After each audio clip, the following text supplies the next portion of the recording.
आज आम Lions club तरफ आम प्रेसिडेंट डाक्टर बबिता शर्मा तरफ आमर प्रेसिडेंट संजय सोनी टीम तरफ आज सिलाई मशीन प्रशिक्षण शिविर आयोजित होती जेते कि मुझे चीफ गेस्ट अच्छी किंतु मैं भी लायंस क्लब मेम्बर टे आ बहुत सुंदर पदक्षेप सब भी लायंस क्लब समाज सेवार आगे रोचे आज देखन सिलाई मशीन माध्यम आज 2 मास कोर्स है 2 मास कोर्स बहुत सारा माँ भणी मैंने जोग देवे आ शिखे आ सिलाई शिखिके से मैंने आगे से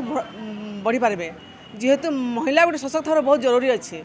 आज आत्मनिर्भर नहीं हेले महिला सबू दिशा से पुरुष आगे हाथ बढ़ाऊँ कि मुझे किसी दरकार अच्छे पैसा दियो किंतु बहुत नारी सशक्त बहुत जरूरी अच्छे और बहुत सुंदर पदक्षेप बहुत बहुत धन्यवाद देवी लायंस क्लब को इतने सुंदर कार्यक्रम सब बेले से आगे करुचन आ समाज सेवा सब आगे रोचन